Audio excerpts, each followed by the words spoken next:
Hi, random stranger. If you stumbled onto this video while studying Mandarin Chinese, but you don't know what Danmei is, or you are offended by same sex relationships, or it is illegal for you to access LGBT content for any reason, this is not the right video for you. Please press the back button. Thanks, and good luck with your studies. If you're still here and you do know what Danmei is, welcome. A question from a longtime viewer of the channel about the particle the inspired me to make an introductory lesson about it. The particle the has no tone mark, and one of its functions that is usually taught first to Mandarin learners is that it shows ownership or possession. 我的剑, my sword. 你的血, your blood. 我的斗笠, my straw hat. In these examples, the noun or pronoun before the is the owner, and the noun after the is who or what is owned. So when the is used in this way, you can think of it as meaning my, your, or the equivalent of the English possessive marker apostrophe s. In the third TGCF short film, when Xie Lian is saying San Lang is clearly taller than me, he actually says 三郎的身量明明高于我. San Lang's height is clearly higher than mine. Another use of the is to mark the end of a phrase that describes a noun. The phrase can be just one or more adjectives. For example, 未尽的心愿, an unfulfilled wish, or 热腾腾的元宵, hot, steaming, sticky rice balls. The can also be preceded by more complex phrases. When Xuanji refers to the person that Jin gave the letter to, he says, 最信得过的人, the person that Jin has grown to trust the most. Because the description appears before the, some Mandarin study materials treat the function of the to indicate ownership as being the same as using the to describe something. What that means is, for example, when you say 我的剑, which sword are you talking about? The sword that is mine. So, in a sense, 我的 describes 剑. I hope that makes sense. We can extend this descriptive use of the to understand how someone with a Chinese name might describe how their name is written. If you enable the auto translation for the TGCF Lantern Riddles short film in YouTube, the line where Xie Lian is guessing the answer to the last lantern riddle, Wa Cheng the Cheng, is translated as Wa Cheng's city. Syntactically, this is correct, but in the context of the scene, Xie Lian is actually specifying which character pronounced Cheng he's talking about, because there is more than one character with this pronunciation in Mandarin. So as I already showed in Lesson 6, this line actually translates as the Cheng character of Hua Cheng, and this is one way that someone with a Chinese name might specify how their name is written, by referring to a familiar word or phrase that contains the characters of their name. This is how Cui Buchu from Peerless introduces himself when he uses Feng Xiao's name as his alias.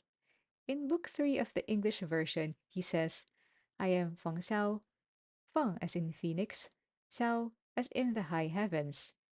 In the traditional Chinese print version, this line is Feng Huang de Feng, Yun Xiao de Xiao. I'm sure you can think of many other characters who introduce themselves like this. Let me know your favorite one in the comments. Now, part of understanding the is also knowing when it's not necessary to use it.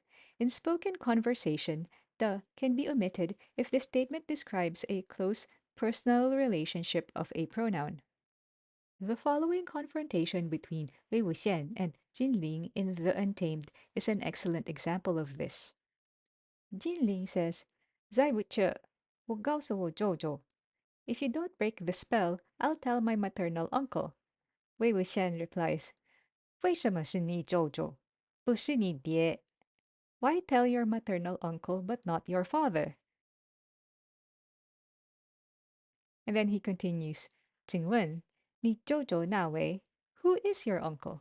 And from out of nowhere, Jiang Chang replies, 他舅舅是我. His uncle is me.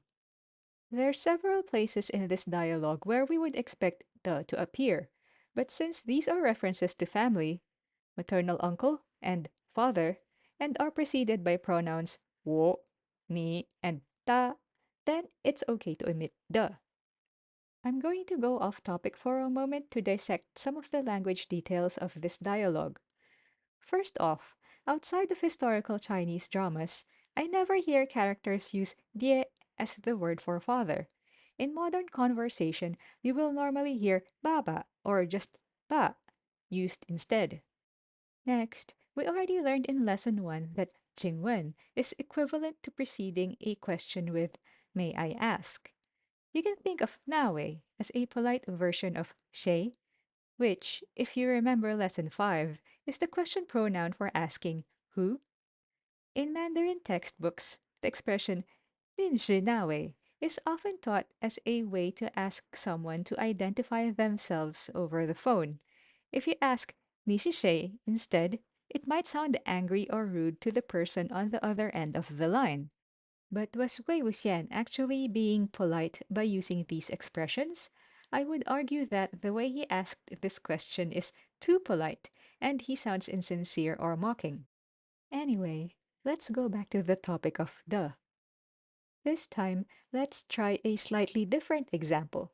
In Legend of Exorcism, Hongjun realizes that he's not freezing to death because he's holding a feather that his adoptive father gave him. 先前我把我爹的本领 I took my father's tail feather previously. Here, the de between 我 and 爹 is omitted because 我 is a pronoun and Hongjun is talking about his father. But there is still a de between 爹 and 本领 because 我爹 is not a pronoun and the 本领 is something that his father owns or used to own. Now that you've got your head wrapped around that concept, I'll leave a link in the description to this scene from episode 3 of Guardian, and you can figure out by yourself why Shen Wei refers to Zhang Laoshi as 我同事, my co-worker, without using the. But Zhao Yunlan introduces himself as 沈教授的好朋友, Professor Shen's good friend. Yes, I just gave you homework. I covered basic uses of the in this video, and I also showed examples of when you don't have to use the. This particle has many more uses in more complex sentence structures, so if you want to continue learning about the, I've left some videos by actual Mandarin teachers in the description. And that's it for lesson 8. Bye for now.